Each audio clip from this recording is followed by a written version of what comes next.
Hello everyone and welcome to a new episode of the Weekly Dartscast. Alex Moss here, back with another episode in our Darts Legends series. This time we're joined by our first non-player in the series. This player nominated by Roland Sholton, who we had on the show last week. Dick Allix, the co-founder of the PDC. Here's our chat with Dick. I'm delighted to say I'm joined by the co-founder of the PDC, Dick Allix. Thank you very much for the time, Dick. How are you doing? I'm very well, thank you. Very well. Thank you, Alex. Now we're going to come on to talk about the darts, obviously, but before darts, you were quite into your music. The drummer with Vanity Fair, a song hit with Hitching a Ride in the UK and the USA, over 1 million copies sold. Just talk to me about that time. That must have been a lot of fun. It was a lot of fun. We had success. I was 19, 20. Success in the music business back in the 60s was, I'd like to think that we were reasonably good at what we did, but it is a case of being in the right place at the right time, because I know an awful lot of musicians who were better than me weren't successful. It's a bit of a lottery. Thankfully, we won the lottery, and we had a great time for 4 or 5 years that we were in existence, and it being in a hit band worldwide, and we toured all over the world, is all I can say is it's a license not to grow up. Everything's done for you, but there is a penalty at the end of it, in that you don't quite have the money that you thought you had, but that's a very common story, and it's not one you come to regret. I just shrug and think, well, there's nothing I can do about it now, and get on with your life, basically. And then you move into being an agent and a tour manager, and the one really that jumps off the page is you were the manager when AC/DC had their first UK tour. Just talk to me about that time. That must have been some great memories there as well. I decided when I'd left, we were touring in Australia when I was still in Vanity Fair in 1971. I think it was January or February 71. My wife phoned to say that she was pregnant for the first time. The band we were coasting. We never really, we just played the hits, had a great time, and didn't really rehearse or write new material. And really, that's the death knell of any band. So I decided that I would get out before, as it turned out, my son was born. I quit the band, didn't want to start another band. So once I got home, I sold my drum kit so that there wasn't the temptation to go back in there. And I decided I wanted to be on the other side of the managerial fence, so I started out working oddly for George Martin's company out of London, and that was going around promoting records.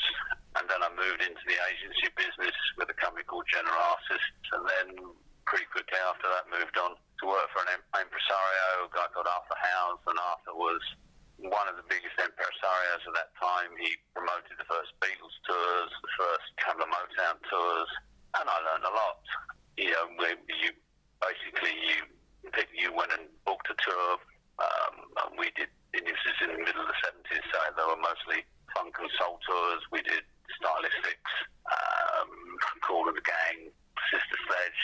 Any music buffs out there will not recognise who they are. We did Four Tops, and you booked the band, booked the theatres, costed the whole thing out, and then you met them at the airport and toured them. It was a great grounding in being a promoter, basically, which stood me in good stead far into the future when the PDC was born and we started to cost tours, book theatres, and the birth of the Premier League, etc. Yeah, let's move on to the darts. You're now in the entertainment business as a promoter, and didn't really have much interest in darts to begin with, but I believe it was one of your... Absolutely none at all. I had moved away from London. My wife's a Geordie, so she didn't really like living in London, and to the extent I didn't really like the commute from down in Kent, where I was raised, into London every day. I would leave before, by then, 2 children were up and about, and I was home after they'd gone to bed, so I just didn't see them until weekends, if I had any. So I moved up here into Yorkshire, and was part of an agency that managed the band Heatwave. Again, if music people know what Heatwave were, they had huge hits with Boogie Nights and an album called, and in the States. And their keyboard player was a guy called Rod Temperton, and he went on to write such hits as Thriller for Michael Jackson. Rod was a good friend. Unfortunately, he's passed away now, but he became ultra successful. Our agency also had a club division which looked after many of the clubs in the north, providing them with entertainment. And one particular day, we were asked to provide a darts exhibition, and we all looked at each other and said, who knows anything about darts? My only recollection of darts was that on the odd occasion I'd watched Indoor League on the Yorkshire television, Oxford, where we were based. I researched it and found out that one of the writers or journalists about darts was a guy called Dave Lanning, who later became a very close friend. I phoned Dave Lanning after he was working at the Sun at that time, and he advised me to ring the British Darts Organisation, as far as he was concerned, the current crop of dart players, which included Eric, didn't have managers. So I phoned Ollie Croft. He gave me Eric's home number.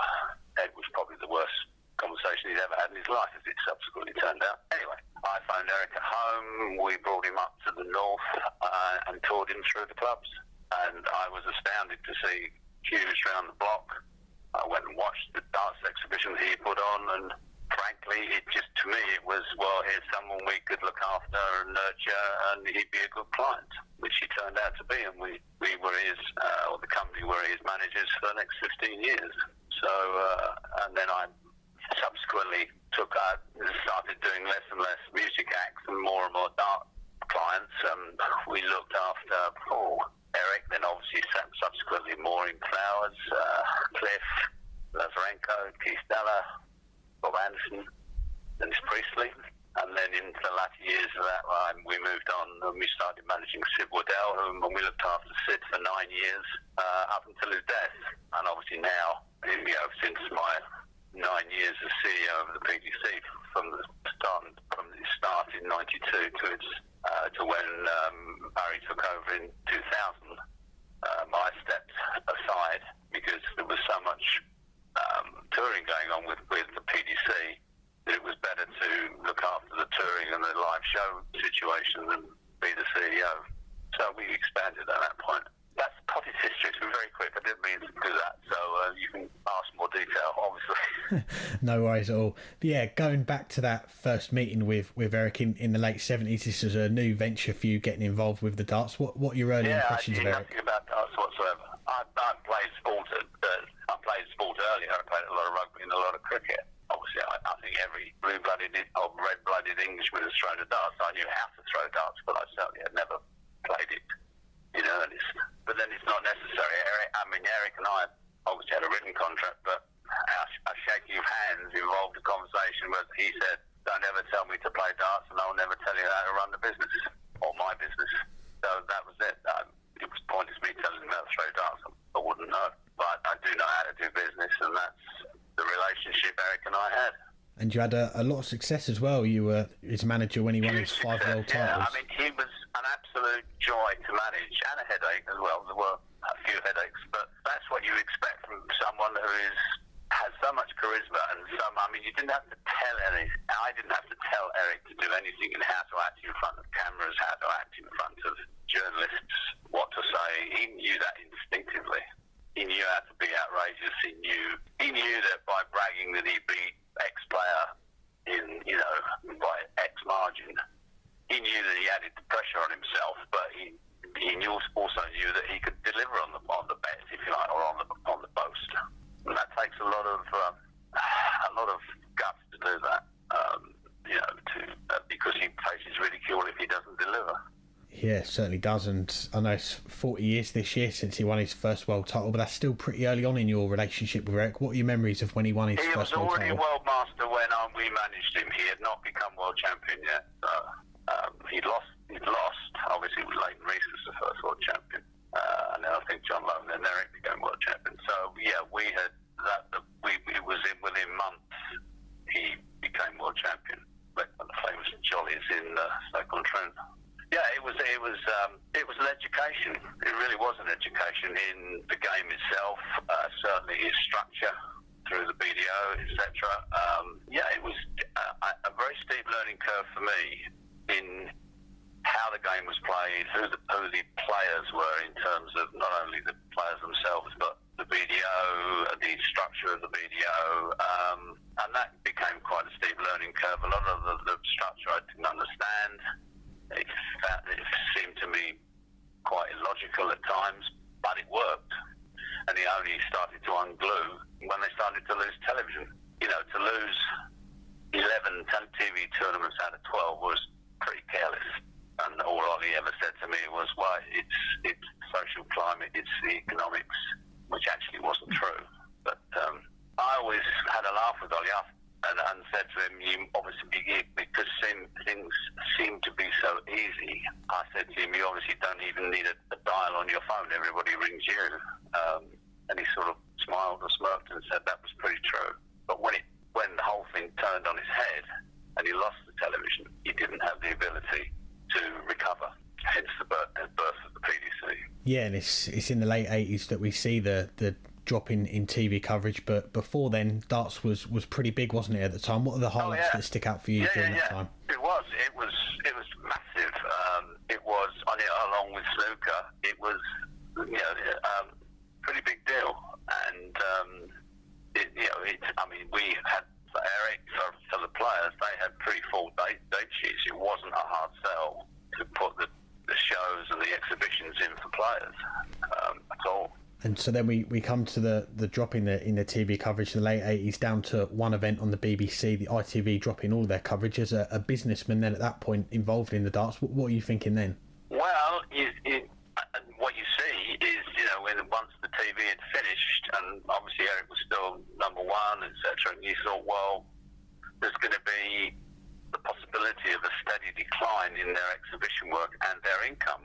And we are, you're contractually bound to maximise their income, and that obviously was going to start to get harder and harder, because TV is the lifeblood of any dart player. If you want to earn away from prize money, then you've got to have exposure, and if that exposure was basically cut at one stroke, and it was, the decision to withdraw from television by BBC and ITV was not because darts had lost their favour and had lost an audience. There was always the TV audience there. It was a social thing.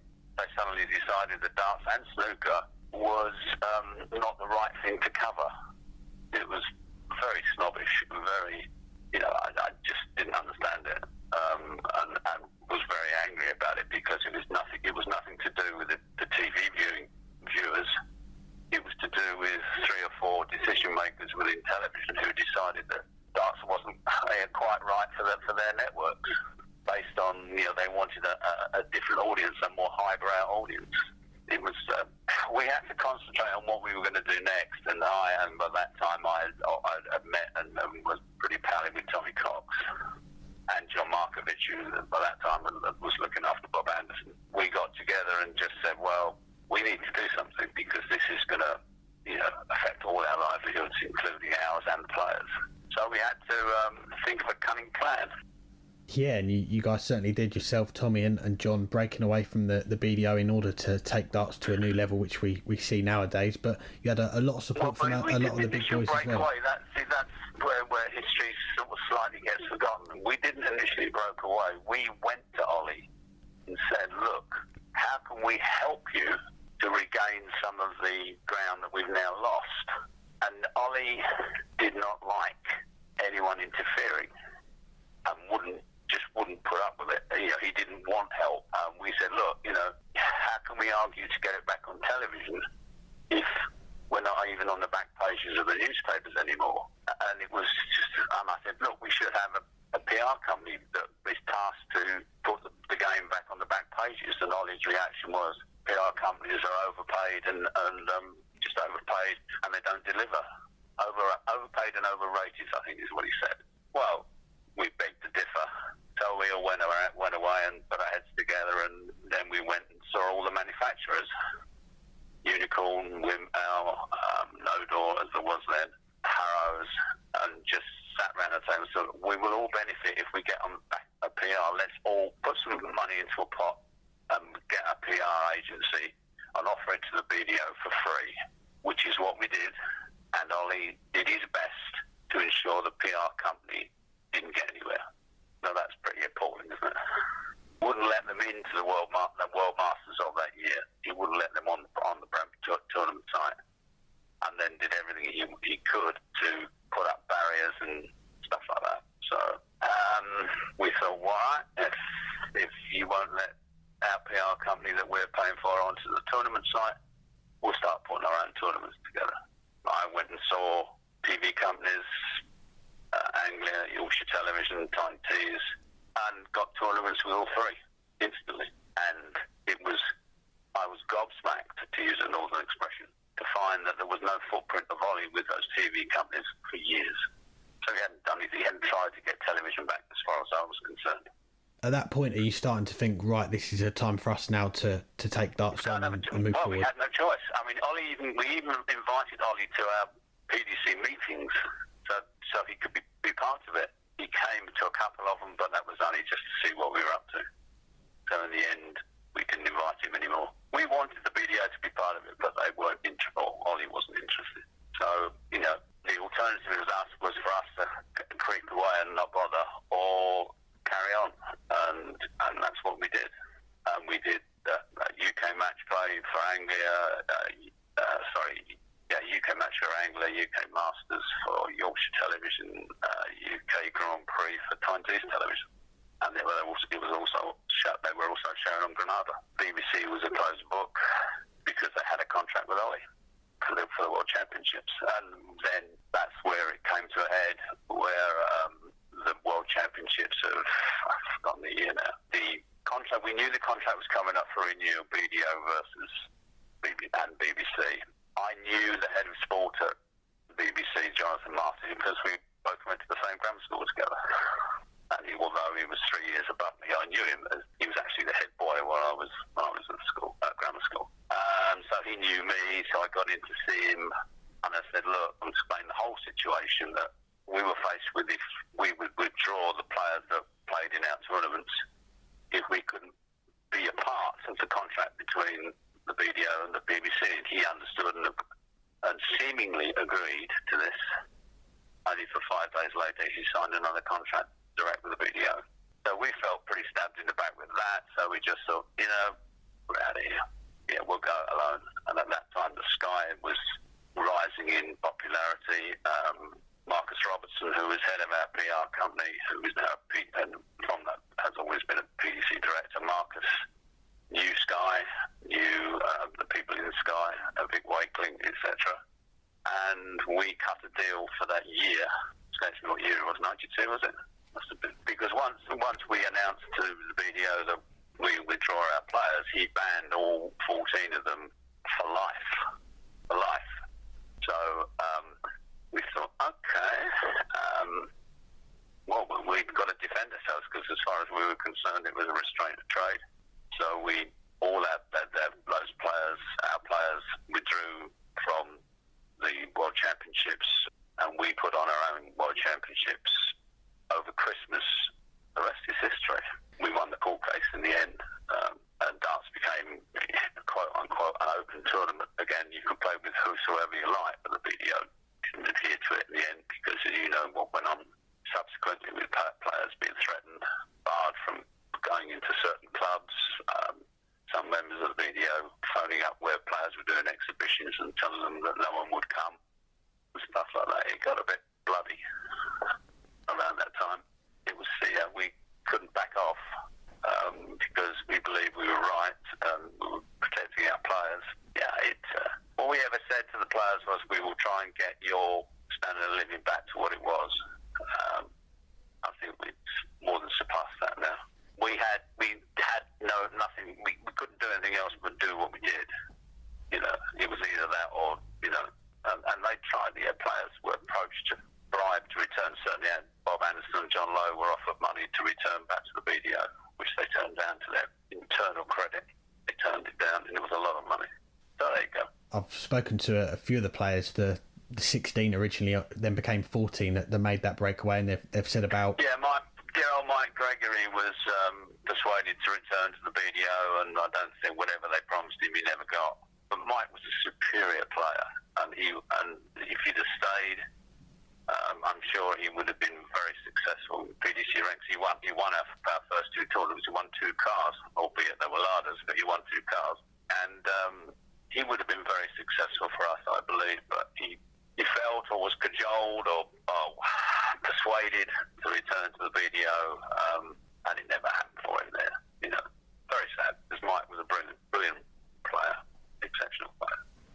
But when you're seeing two players go back, and then I believe Sky said that if one more goes, we might pull the plug on this. It was touch and go at that point, wasn't it?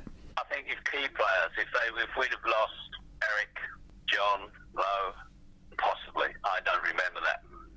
I don't actually remember anyone at Sky saying that to me. They were as worried as we were, but then Sid came over.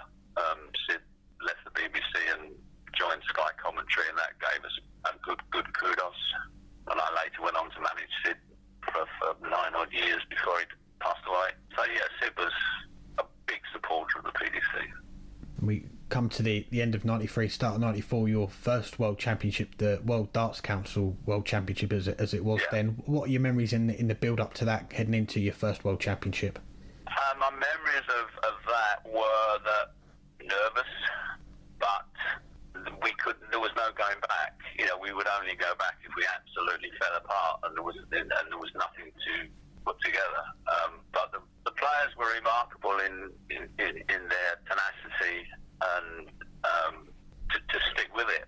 You know, their view was that it had got worse, and they were now being abused verbally and stopped going into clubs and stuff like that. So it whatever the BDO's intention was in banning them, it never persuaded them to go back. In fact, it steeled them to carry on with the crusade, basically.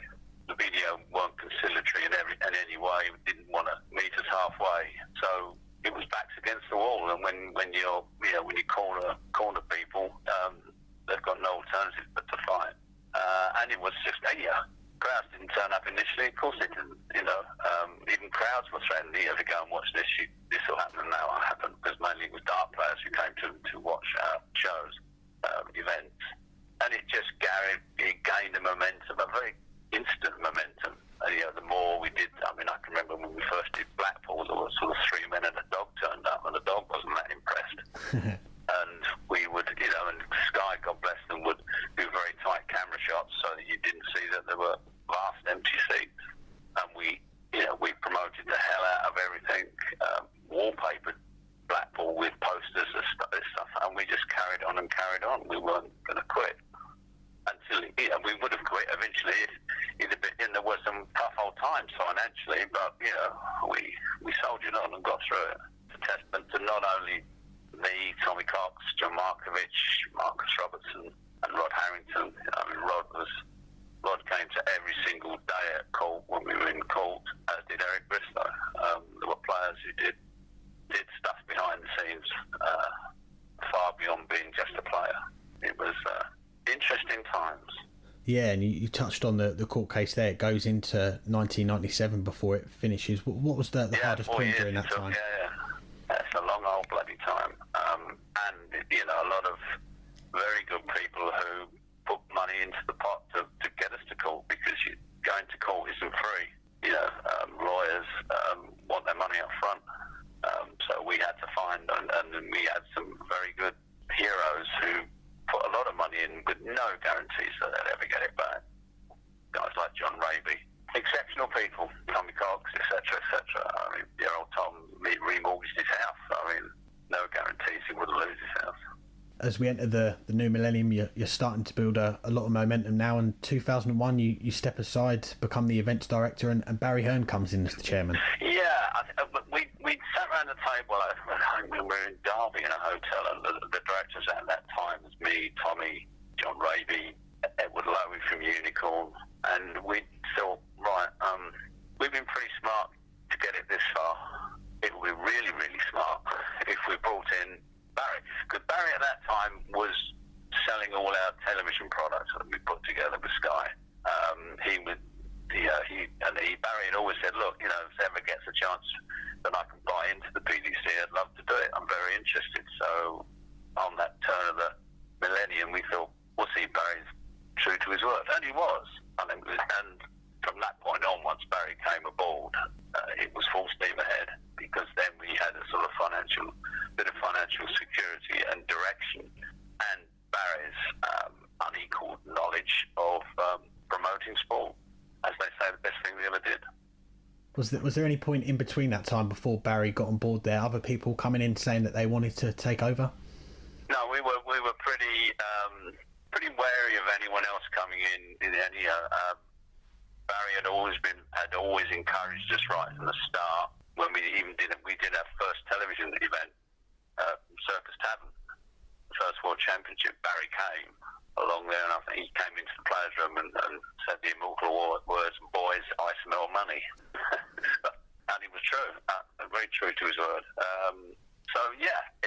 No, we never looked. We were very cautious and very wary of people bearing gifts. And you've ticked off a lot of milestones since then. I mean, you look at 2002, just after Barry comes on board, Phil Taylor hitting the first live 9 darter in the UK, and going forward after that, Raymond van Barneveld coming over, the move to this. Those were the milestones. I mean, we were fortunate that Phil became the player that he became. So we always had like a charismatic champion. And then Barney came over, and there were all those little milestones which it just ratcheted up our worth as a brand. I want to talk to you as well about 2007, the first ever Grand Slam of darts. You look back to the 90s when you have this dispute with the BDO. Did you ever think you'd be putting on an event with the BDO on TV? No. I always thought that at some point there would be some sort of rapprochement, because it didn't sit well with me that there would still be 2 world championships. There will be, and there were always 2 sets of, when you got people who didn't know anything about darts would always ask you the question, why is there 2 world darts championships? Mm-hmm. Why is there this and why is there that? And then you'd have to go through seemingly in a very tiresome way in explaining, well, there was a split, and it was a bit like Kerry Packer, and it was the game coming of age, where the professional game broke away from the amateur game, and all those sort of teething problems. As we gained in strength and gained in our brand became superior to the BDOs and the WDFs, then you started to look at the problems that started to appear with the BDO, and which obviously are manifesting themselves right now. With organisations like the BDO, and to an extent with the American Darts Organisation, they aren't businessmen. They're extremely good at running a sport, but they're not savvy from a business point of view. And I would say to them, look, if you did a levy of £1 for all your memberships, or £5 for all your members, which isn't much, you could fund this and you could fund that, you could fund marketing, you could fund press relationships, you could fund stuff which will be the foundation and give your organisation a better foundation. But it seems to be just go over the head. I'd said to Ollie once, in my naivety, or maybe it was Dave Alderman, so this county setup you've got is that like a franchise, and you set out the rules of how they run each county, and Dave Alderman looked at me aghast and went, no. I said, so each county runs its own county the way it sees fit. There's no uniformity of how counties are run. He went, no, not at all. They paid it. So it seemed to be a one-way traffic. All these counties paid their dues to the BDO, but I don't know what they got back in return. It seemed a nonsense. It was a bit out of control.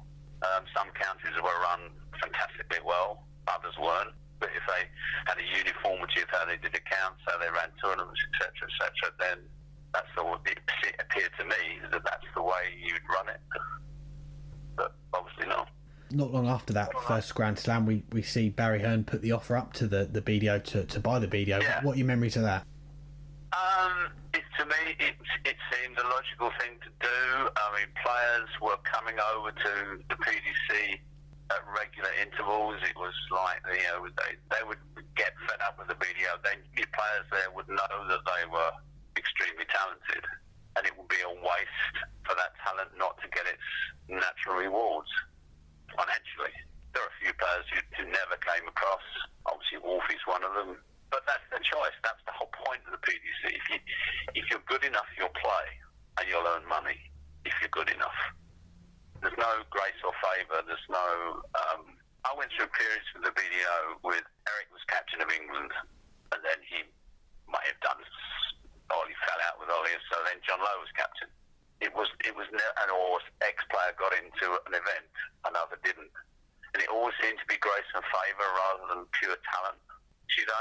should only ever be one reason why you should play in the tournament, and that's because you're good enough. And that it never seemed to be like that in the video. And that, to me, is unfair. You don't have to be mates with players, but they should have the knowledge that if they're good enough, they will play and compete in events by an agreed set of rules on qualification, which should only be based on how good you are.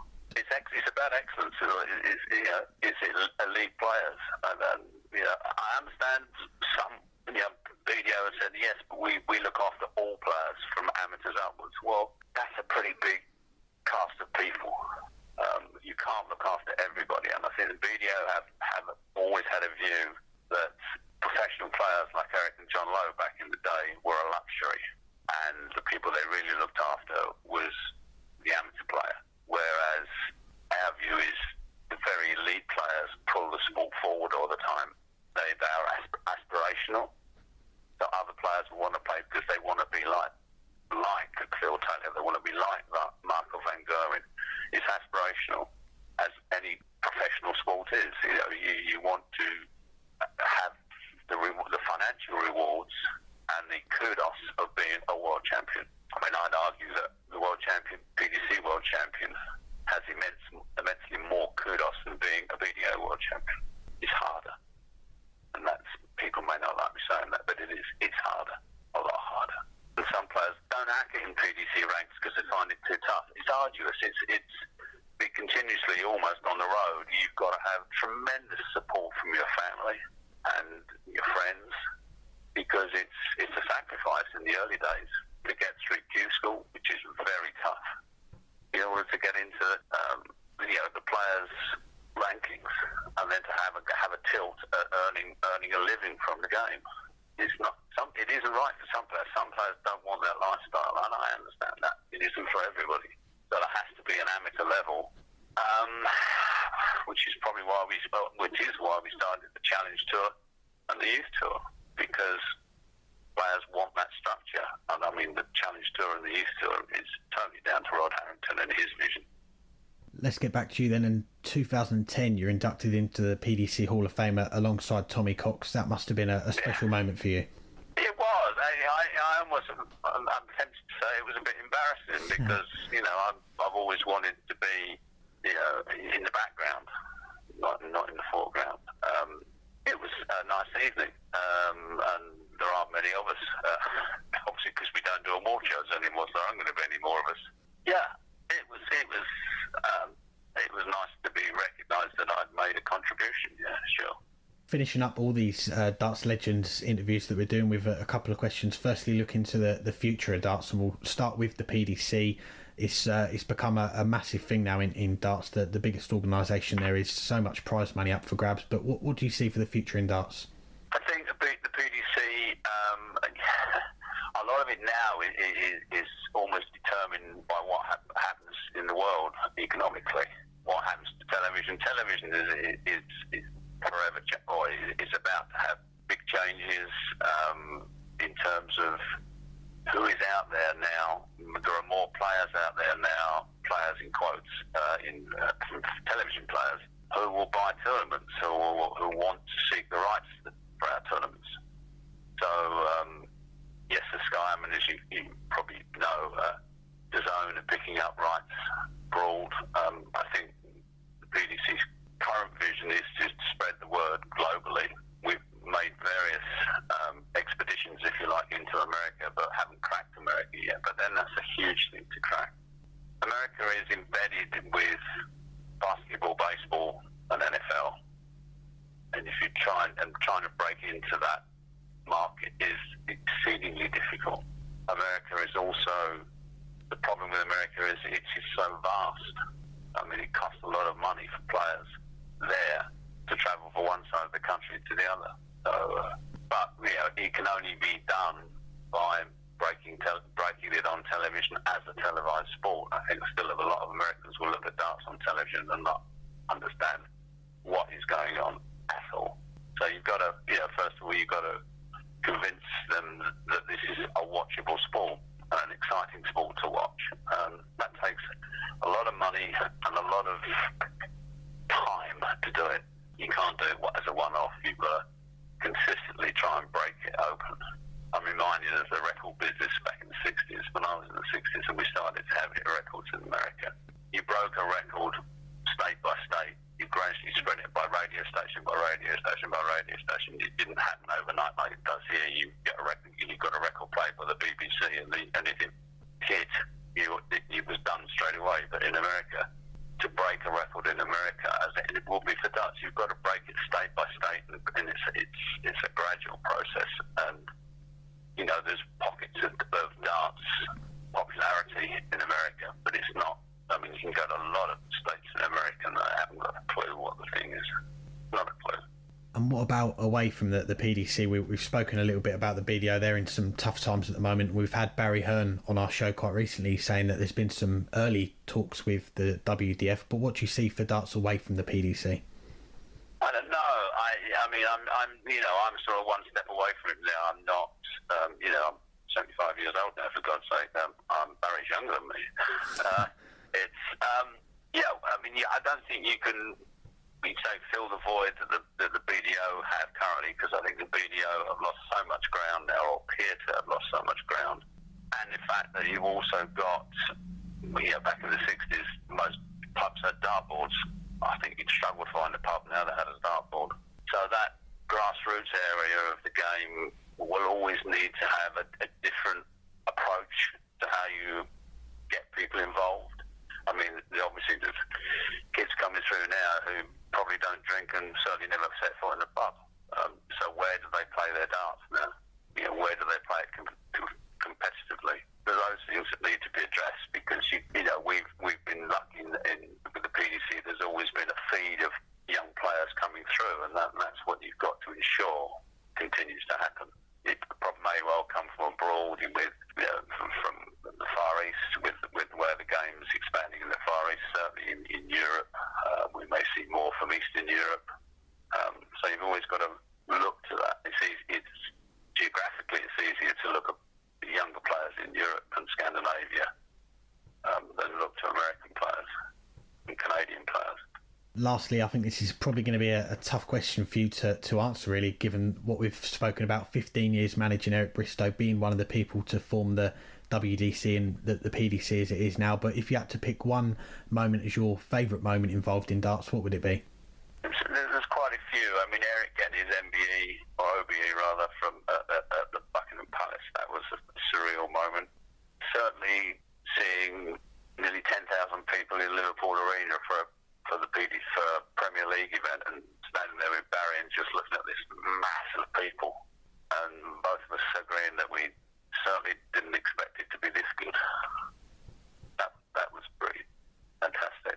Filling Alexandra Palace, which after coming away from the capacity of Circus Tavern, and a capacity of Circus Tavern is 600 people at best, to then filling Alexandra Palace for nearly 2 weeks, which is what we do now. That's staggering to think that it's how far we've come. You look back and think how far we've come, and then you've got to realise that it's over 25 years, and that's gone by in a flash.